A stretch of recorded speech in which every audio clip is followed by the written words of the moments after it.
o que é o silêncio do baterista? Rapaz, eu vou dizer a você, eu gosto pouco do silêncio.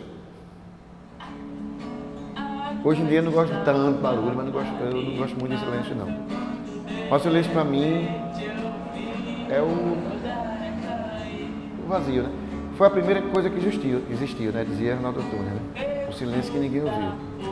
O silêncio é o princípio de tudo. Não existiria som se não fosse o silêncio, né? Você vê a música de Lulu Santos, eu concordo, e com o Arnaldo também, né? Não existiria som se não fosse o silêncio. O silêncio é fundamental para que a música exista. E o que é o barulho? O barulho é o complemento do silêncio. É o que... Yin Yang. Digamos assim, é a lua e o sol, né? Posso citar vários estados aqui do Nordeste, sempre vai ter, assim, nomes reconhecidos nacionalmente como expoentes nacionais e nomes do underground, assim, né, do meio mais alternativo, independente, autoral também, reconhecidos nesse meio. Alagoas, tem Djavan, tem Hermeto Pascoal, por exemplo, tem Mofo, Pernambuco. Você acha, numa perspectiva de música sergipana, de música feita em Sergipe, que para essa coisa do reconhecimento nacional, Calcinha Preta gastou todas as nossas fichas em um artista só e a gente nunca vai ter, ou você acha que a gente vai ter um dia? Como você falou em underground também, Calcinha Preta eu acho que não gastou das nossas fichas todas não. Porque Calcinha Preta, ela representa a música sergipana em um determinado segmento para um determinado público, né? Mas você tem pessoas, entre aspas, do underground, né? Umas do underground mesmo por uma questão estética, outras underground porque não teve alcance. Por exemplo, na época, no final dos anos 80 e início dos 90, Chico Quiroga ele conseguiu, né, estar em espaços no eixo sul-sudeste que até então ninguém tinha conseguido, né? O De Bajos conseguiu, né, espaços em mídias especializadas que até então ninguém tinha conseguido. A Plástico Lunar, mais ou menos, teve uma época que teve, né, essa entrada, assim. Não, acho que no meio underground é resolvido, assim. Você tem alguns nomes como a Carne Crua aqui desde os anos 80. Agora, de mídia mesmo, eu acho que teve alcance, assim, em espaços, assim, não vou dizer em chacrinha, né? Porque o debate nunca foi em chacrinha, nem nunca foi, não existe mais chacrinha, né? Nunca foi no Cadura do Hulk, não teve um clipe especial no Fantástico, mas teve olhares na Folha de São Paulo, mídias, né, jornais de grande... Então, mas você acha que a gente algum dia vai chegar a ter um Djavan ou Seu Valença, que, dadas as devidas proporções? Rapaz, difícil responder, viu? Até do nível de, assim, não vou dizer que as pessoas, não, estou falando nível de Djavan em termos de alcance, né, de reconhecimento nacional. Não, se nos anos 80 e anos 90, que tínhamos compositores MPB, nós tivéssemos a facilidade que existe hoje, em termos de rede social, talvez tivesse. Porque nós tínhamos bons compositores nos anos 80, que poderiam estar, né, ter espaço nesse Tom Baixinho,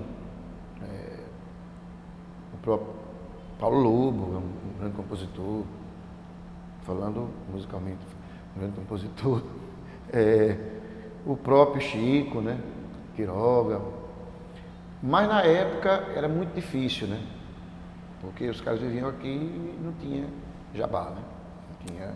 Verdade. Enfim. Djavan saiu de Alagoas, foi pro Rio, penou muito, né? Descoberto por quem? João Melo, sergipano. Não teve aquele movimento, o pessoal do Ceará, dos baianos, os novos baianos, não teve novos sergipanos, assim. Eu peguei o finalzinho, né?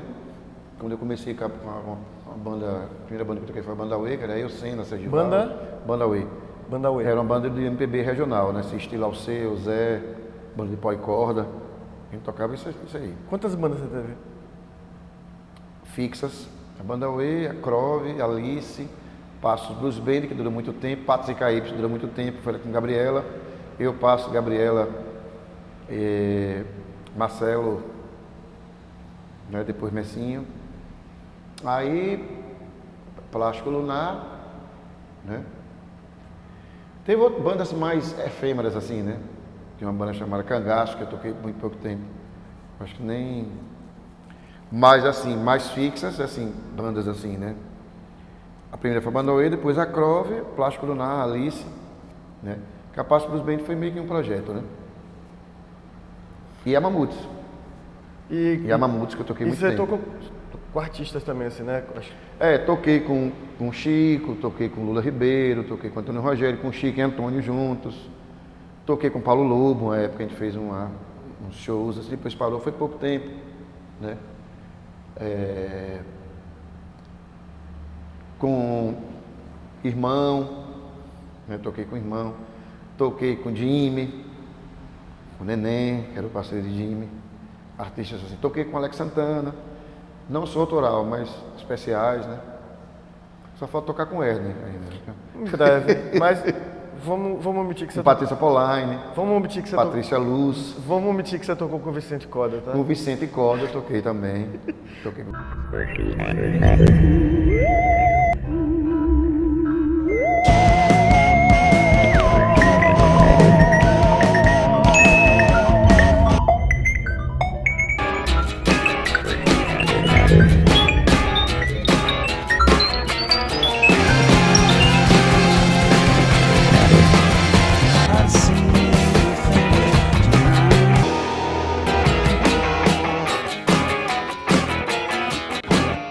Marcos é quem dos dois? Ah, Marcos é você. Mas eu atendo comigo, porque me confundem com ele. Ah, pode crer. Carol só me chama de Igor. Qual Carol? Ele é o fotógrafo, né? Ah, sim. Ele é o fotógrafo, né?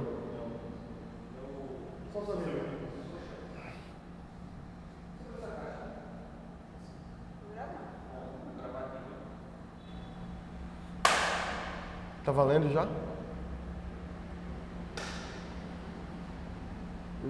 O pessoal da rua não vai fazer silêncio, não? Complicado. Ele é o fotógrafo, né? Tire. Podemos começar, né? Já foi. O que é mais difícil? Dar aula de história ou tocar bateria? Depende do ponto de vista. Do ponto de vista financeiro, com certeza, da aula de história. Ou ser baterista, perdão. Porque a aula de história você tem aquele rendimento já certo, né? Tocar bateria é aquela coisa, né? Principalmente em Aracaju, né? Para o estilo de música que eu toco e gosto, que eu tenho o privilégio de tocar o que eu gosto, né? Financeiramente é complicado, porque hoje em dia tem as casas que pagam cachê fixo geralmente abrem mais para bandas e cover, né? Não que eu tenha nada contra, assim, toco, inclusive se me chamar. Mas outras que a gente tenta desenvolver som autoral, hoje não tem muitos espaços, então é mais cover, né? E aí, da aula de história, eu gosto muito, entendeu? É uma coisa que eu me sinto muito Realizado. satisfeito, realizado. E assim, né? E eu dou aula para um público de adolescentes, né? Então, dou aula no ensino médio, né? No nono, então é prazeroso. Eu me identifico muito com eles. Acho que é por causa do meu complexo de Peter Pan. I said leave, Mr. Keating.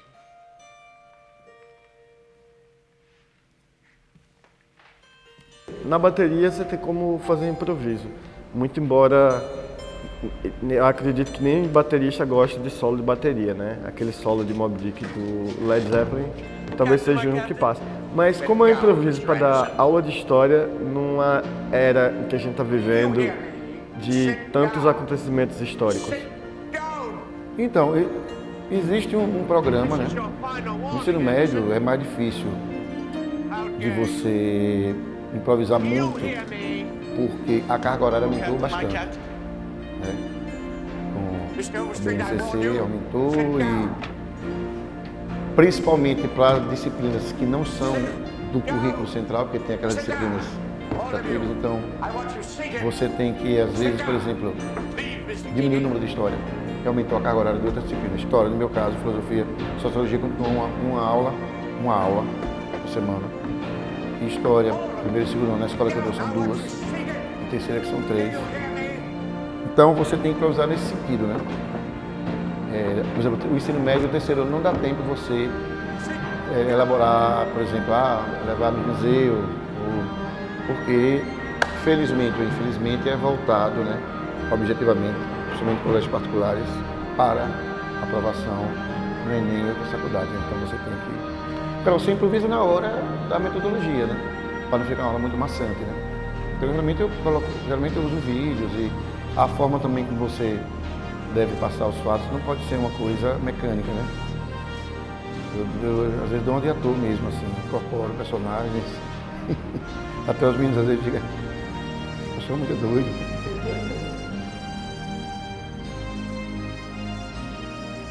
Thank you, boys. Thank you. Você, enquanto amante, assim, do vinil, uma pessoa que, assim, gosta de saber das especificações técnicas do vinil e tal, não sei o quê, você aceitaria um vinil de 180 gramas do Gustavo Lima? De quem? Do Gustavo Lima. Se eu aceitaria? Só para testar a agulha? Tocaria não. Primeiro que eu não vou comprar, eu não gosto, né? Não é meu estilo assim, de música. Para quem gosta, tudo bem, né? Mas observe o seguinte, você colocou um ponto interessante. Você já percebeu que muitos segmentos da música estão apostando para o vinil aqui no Brasil. Lá fora não. Lá fora, K-pop existe em vinil. É uma coisa midiática, né? Mas eles produzem vinil. Né? Eu tenho uma amiga que tem banda em Tel Aviv e eles lançam o vinil grande, o compacto e uma fita cassete. K-pop tem vinil. O R&B mais comercial americano, eles lançam em vinil. Agora, no Brasil, até porque agora eu não sei por que é que o sertanejo não apostou em vinil, ou a rocha, ou essas coisas mais populares, ou populescas. Eles preferem mais os streams, né?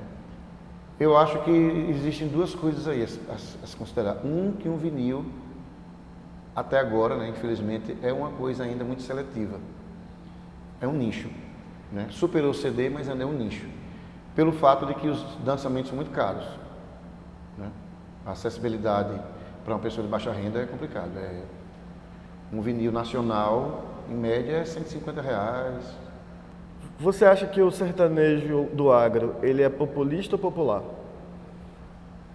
Boa pergunta. O sertanejo do agro? O agronejo. Eu não escuto por uma questão estética e gosto pessoal mesmo, né? Mas eu acho mais populista do que popular. Popular, para mim, é funk. Popular, para mim, é o brega. É mais popular, eu acho mais populista do que popular. Agora, como o populismo ele tem uma capacidade de persuadir o povão, a massa, né, que é um movimento de massa, então é um populismo que teve um alcance popular. Eu concordo com você no sentido de que o populismo também ele é fabricado, né? Sim. Né? Então, enfim. Uma coisa é Valdo Braga, Aldair José, que apesar da rádio ter tocado, mas foi uma coisa, Roberta Miranda, que foi uma coisa espontânea, né? Outra coisa é nada contra, porque dentro da indústria cultural muita coisa é elaborada estrategicamente para um certo público-alvo, né? Inclusive, o que a gente chama de underground, você sabe que existem setores da música underground que também são planejadas para um determinado público. Verdade. A indústria cultural é...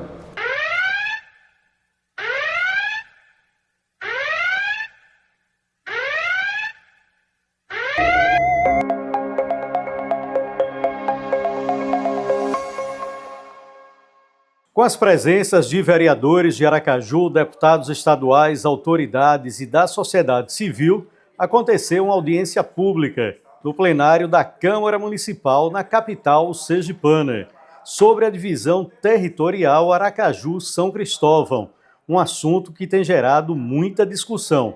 A propositura da audiência foi do vereador Lúcio Flávio. Demos voz à comunidade, demos voz à população, né? Lamentamos o registro aqui da ausência da Prefeitura de São Cristóvão, que não se fez presente, não veio ouvir o contradito, o contraponto, mas nós demos aqui uma voz a quem realmente merecia e saímos com a agenda de compromisso aí para algumas missões. O vereador Breno Garibaldi participou da audiência pública e ressaltou que a ideia seria fazer um plebiscito, ou seja, ouvir o povo. É uma audiência pública fundamental para que a gente possa discutir, de fato, as consequências disso tudo. A gente sabe desse imbróglio judicial durante muito tempo, mas as pessoas não foram ouvidas. É isso que precisa ser levado em conta. Como é que vai ficar essa questão dos limites, das divisões? Vai ser uma linha que vai passar, vai ficar escola de um lado, posto de saúde do outro, a pessoa não vai poder utilizar essa escola ou esse posto de saúde. Então, é muito complexo essa decisão e, de fato, o que precisa ser levado em conta é o pertencimento das pessoas. Qual a sua opinião sobre essa faixa que São Cristóvão está pleiteando de Aracaju, que não tem uma conexão terrestre, não tem uma conexão afetiva entre os munícipes? Como é que você acha que tem que resolver isso? O que você acha disso? Pessoalmente falando, me desculpe, são cristóvenses, do qual conheço muita gente. A mãe de Julio deve me matar. Não, todo mundo ama o FASC aqui, nada com o FASC. Eu acho que deixa eu aliviar um pouco pra gente. Acho que São Cristóvão tem... Deixando a questão pessoal, viu? Exato. Mas... Não, e até falando assim, sério mesmo, São Cristóvão tem uma contribuição para a cultura do Estado inestimável, principalmente com o FASC, de todos esses anos e do tamanho que é feito. Mas eu acho o seguinte, cara, culturalmente e afetivamente, se é que isso deve se levar em conta, eu acho que sim, o Mosqueiro, a Terra Dura, são de Aracaju, cara. Eu não vou dizer assim, olha, a Prefeitura de Aracaju tem mais recursos financeiros para manter os serviços básicos, né? Não é nem uma questão disso, é questão de relação afetiva mesmo e cultural, entendeu? Eu acho que isso podia ser resolvido com um plebiscito, cara. Por quê? Porque eu acho que seria uma decisão mais sensata e seria a soberania do povo que mora lá. Entendeu? Fica parecendo a anexação dos Sudetos na Segunda Guerra para a Alemanha, né? Ninguém consultou os tchecos se eles queriam que os Sudetos fossem anexados. Então eu acho que um plebiscito, né? Não sei se é possível um plebiscito municipal, não sei se tem que passar pela aprovação da Câmara Federal. Na verdade, os plebiscitos, eles são, hoje, pela Constituição, salvo engano, eles são permitidos para os estados. Para os municípios não tem previsão legal. Acho que deveria ter por analogia, né? E, de repente, na próxima eleição, aqui, para as pessoas votarem, Mas eu acho que o Estado devia, se é por Estado, eu acho que o Estado devia promover isso, porque os municípios são do Estado, né? Então, resolver esse litígio, em vez de ser os executivos dos municípios, os poderes institucionalizados, o povo, vamos fazer um plebiscito. Mesmo que o plebiscito não fosse oficial, mas pelo menos fazer uma consulta popular, né? O que é que a população acha? Você acha que se passarem esse terreno, né, porque as pessoas e o coração das pessoas jamais vão passar. Se passasse esses 11% de Aracaju para lá, a gente poderia exigir que a Debajo fosse considerada uma banda de Aracaju oficialmente? Porque Julico mora aqui e Perninha também? Eu acho que, assim, geograficamente falando, ele mora aqui, né?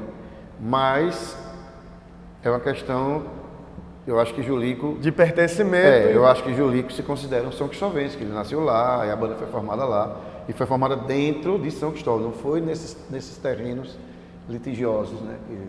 Justamente. Mas fica aí, Júlio, meu amigo Júlio, fica aí uma sugestão de compensação. Qual é a primeira memória de infância que você tem? Musical? Memória de infância, qual é a primeira coisa que você lembra? Pequeno Marcos Odara. Memória de infância. minha casa, meus irmãos e primeira vez que eu entrei no Batistão. Pra torcer por Confiança. Como mascote do Confiança. Mascote do Confiança? É aqueles meninos que entram fardados, né? Sim. Eu tenho uma foto com o Roberto Dinamite, o guri, quando jogou Vasco Confiança em 78 pelo Campeonato Brasileiro, 1-1. Ah. E você tava com a camisa de quem? Do Vasco ou do Confiança? Não, Do Confiança. sempre Confiança. Mostrei foto com o Roberto. Sei. Ah, E uma opção de guri. e assim cresceu mais uma criança vascaíno. Marcos Vascaíno, prazer. Marcos Odara Vascaíno. Ele torce por Confiança, por favor, não faça não. Agora, memória musical, Gipão. Tenho Sede, de Gilberto Gil. Tenho sede? Eu nem sabia quem era Gilberto Gil, o que era Gilberto Gil. E aí eu fui passar umas férias em Salvador. Eu tinha, acho que 8 anos, 8 anos, 9 anos, por aí. E eu estava na casa da minha madrinha, né? Do meu padrinho, aliás. E aí tocou na rádio lá, né? Traga-me um copo e ficou na minha memória, né? Essa música. Aí depois eu disse, Gilberto Gil. Aí depois quando eu cheguei aqui, que aí escutei, né, outras músicas, aí minha irmã comprou o disco, né? Refazenda, foi, eu disse, porra. E eu sempre me identifiquei, cara, desde criança. Que massa. Caetano eu conheci já com 12, 13. Escutava, mas sistematicamente passei Caetano. Minha mãe Caetano já foi com 13 anos. Mas Gilberto Gil de infância. Mas é engraçado que Caetano... Gilberto Gil, Dodô e Osmar, Armandinho Dodô e Osmar é de coisa de infância. E é engraçado que Caetano tem uma história com Aracaju. Ele era muito de vir aqui antes da fama, né? Quando era um Vinha. jovem Caetano. Eu assisti, o primeiro show de Caetano que eu assisti foi o Cores Nomes, em 82. No Constâncio Vieira, trazido por Pinga. Eu tinha saído do Salesiano, tinha estudado a primeira vez no colégio público. E lá na rua que eu morava, né? Que eu moro ainda, tinha amigos em comuns, um amigo meu, Vinícius, ele era um pouco mais velho do que eu, minha mãe confiava muito nele, ele que me levou para esse show, né? Foi eu, ele, a galera sempre ia, né? Anos 80 aqui, a segunda metade dos anos 80 aqui, e antes, mas antes eu não ia, quando inaugurou o Constância em 79, os outros anos dos shows eram no Ateneu, shows nacionais. Aí a partir de 80 Pinga começou a trazer para o Constâncio. Era um acontecimento, cara. Eu assisti Caetano, Cores Nomes, assisti Gilberto Gil, Umbanda 1, assisti o Zé Ramalho, que tem a Mundo Novo, desculpe, a Vorraia, assisti no aniversário de Pinga, foram vários artistas, Raul, já debilitadão na época, assisti Beto Guedes, assisti Milton Nascimento, Lobão vários, assistindo, né? Rita Lee, o Circo, que é a turnê depois de Lança Perfume, que é do disco que tem Saúde, né? Assisti Alceu, Elba, Gal, Betânia. Assisti já na universidade, né? No projeto Pixinguinha, Arrigo Barnabé e a banda Sabor de Veneno, né? Mas na época, quando eu era adolescente, né? 12, 13, 14, 15, era mais no Constância, né? E o boom do rock, né? A primeira banda de rock que eu assisti foi o Paralamas, aquela turnê O Passo do Luí, um disco que eu fiquei. Foi quando eu comecei a perceber bateria mesmo, né? Porque eu gostava de ver Moraes, né? O baterista de Moraes, eu aprendi frevo tocando naquele negócio. Aí no show do Paralamas eu já estava me interessando por bateria. Aí comecei a tocar bateria, aí eu assisti o show, metade do show atrás do palco, para ver João Barão tocar. Ficava assim.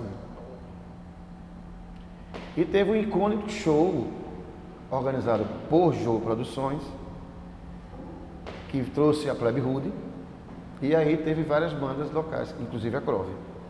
E aí não teve show, cara. Nossa, por quê? Por causa de um alvará. Na época era a final da ditadura militar, ainda era... Sim. Depois de tudo, mas ainda existia censura. E aí embargaram o show, pô.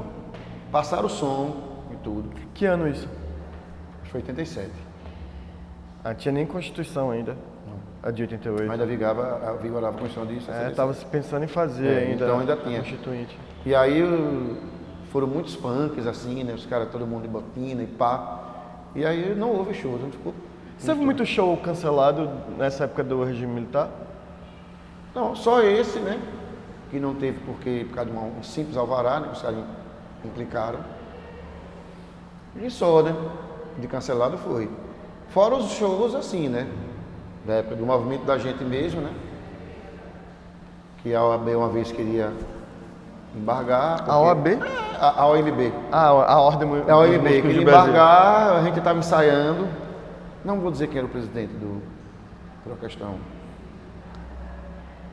ética. Depois eu falo você em off, por quê? A gente já tá imaginando o sobrenome da família tradicional. Por favor. Não que ele fosse uma pessoa ruim. Ele foi de boa lá.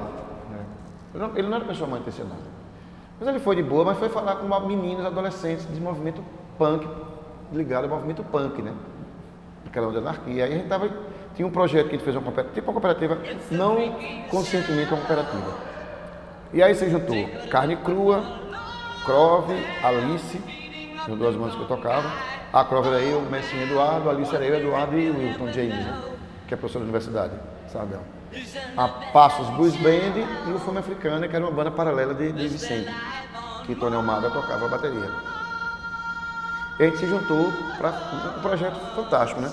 Para tocar nos bairros, porque o rock aqui em Aracaju só tocava no Baixo Barão, não sei o quê, então tinha um núcleo de roqueiros no Bugio, né? Que era Silva, Vicente, tinha uma galera, né? Eu morava aqui no centro, Messi morava na Rua de Lagarto, Eduardo na Rua de Siriri, Tarcísio aqui, Helder morava aqui na Rua de Propriar, eu acho, Helder Dia do Lourdes. Tinha fanzines, né? A gente podia fazer depois uma entrevista sobre isso. Sim. Aí, a história do rock sergipano não foi contada. E aí a gente fez essa turnê. E no último, a gente fez Loura Batista, Teatro da Escola Técnica, Centro Social Urbano do Bugio, Centro Social Urbano do DR, Centro Social Urbano do... não sei, eu esqueci agora. E aí quando nós estávamos ensaiando lá no Loura Batista, aí chega lá, né?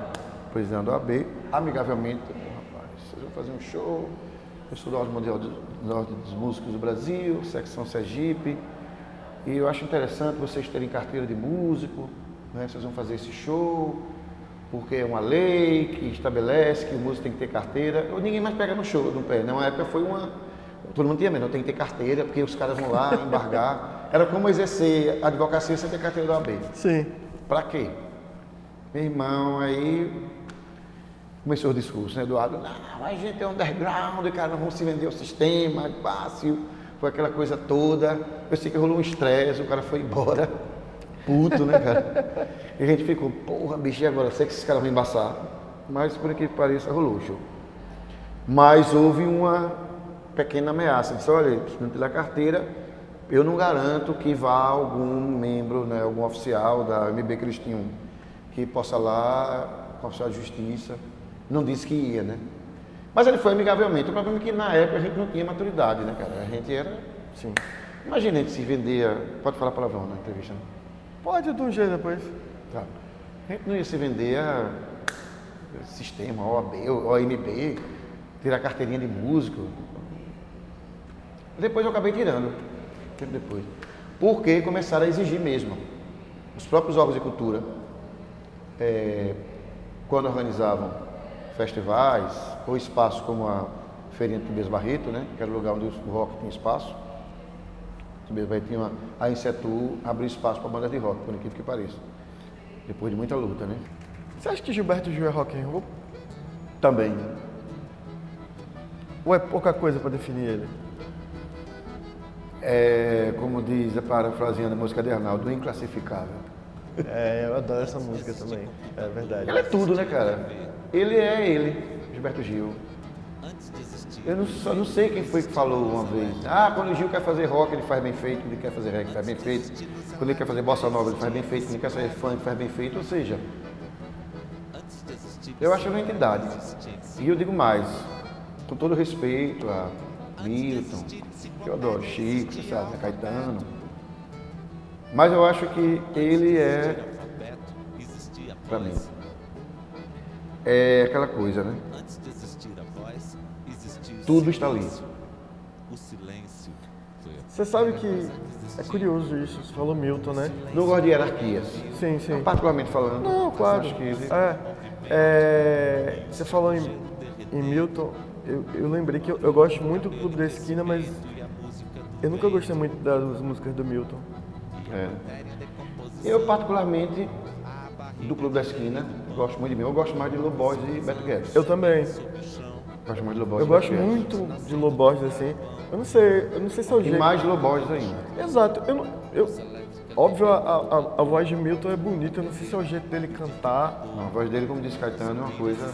Então, Uma das exato. coisas mais bonitas do universo. Então, mas eu não sei se é o jeito dele cantar, aquela coisa dele ter feito crooner muito tempo, ter que impostar a voz e tal. Mas, por exemplo, pra mim, a versão do Trem Azul, por exemplo, com Lô Borges é insuperável. É outra coisa. Acho que nem Tom Jobim conseguiu fazer o Trem Azul tão bonito. Você acha que a Bossa Nova é uma música elitista?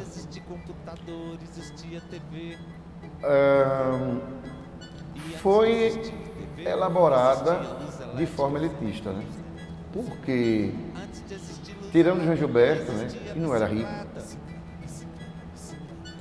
mas foi feita por homens e mulheres da classe média carioca, média alta, né?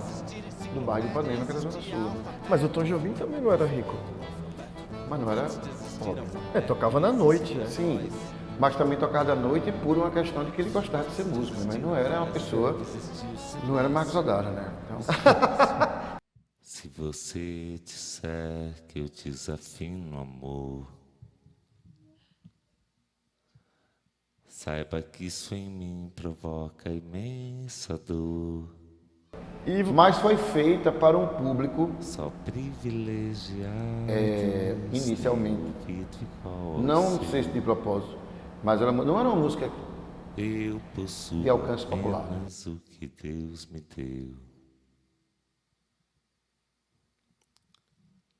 Se você insiste em classificar, até porque de alcance popular é Zequete, Ataúfo Alves, os sambistas, os cariocas de morro, né? Agora, João Gilberto, particularmente, porque eu acho que a Bossa Nova não é Tom Jobim. Tom Jobim é um compositor de Bossa Nova, né? Porque Tom Jobim ultrapassou, ele não fazia só música de Bossa Nova. Você acha que João Gilberto botou... A Bossa Nova é João Gilberto. João Gilberto botou o molho do a baiano. A batida de Bossa Nova é invenção de João Gilberto. Ele botou o molho do baiano. A Bossa Nova é João Gilberto. A batida é dele.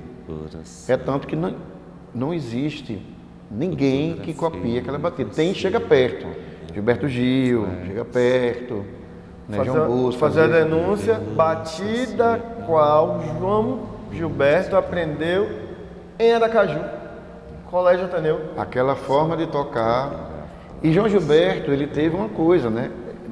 A Bossa Nova, você tem os primeiros compositores da Bossa Nova, beleza. Tom Jobim, junto com Vinícius, aí Johnny Alves, Carlos Lira, o próprio Marcos Valle, né? Mas não foi o que João Gilberto fez. João Gilberto não ficou preso a isso. Ele pegou compositores que não faziam Bossa Nova, principalmente Ari Barroso, Dorival Caymmi, e que eram músicas de exaltação, e simplesmente fez uma revolução, né? Transformou em bossa. E ele foi mais além, pegou músicas dos tropicalistas, Eu Vim da Bahia, outras músicas, né? Até Lobão ele pegou, Me Chama, e transformou em bossa, né, cara? Foi, é verdade. Então, Assis Valente, né? Então ele pegou esses compositores de samba populares, sambistas de morro, e trouxe para a Bossa Nova. Eu acho que foi com João Gilberto que a Bossa Nova foi se deselitizando por conta dessa questão de ele trazer esses compositores mais populares para os discos dele, né? Porque numa época ele começou a tocar menos músicas de Tom Jobim, menos músicas de Carlos Lira, menos músicas de Vinícius de Moraes, e começou a trazer esses compositores populares, eu acho justamente para poder trazer eles para um público que até então não conhecia, que era o público elitista e mundo afora, né? Sim. É isso, Marcos Odara, eu peguei muito pesado? Foi massa, cara. Então é isso. Valeu, obrigado. Valeu. Obrigado aí pela oportunidade da TV Câmara. Viva você, viva essa linda jovem aqui, tá, ela que foi minha aluna, eu fiquei emocionado agora. Viva o Jupão. E Dominique, sim, Dominique. Viva e ao Herder, obrigado aí pelo convite, cara. Tamo junto. É isso. Valeu. Acabou! Não aguentava mais os óculos, que a luz tá batendo.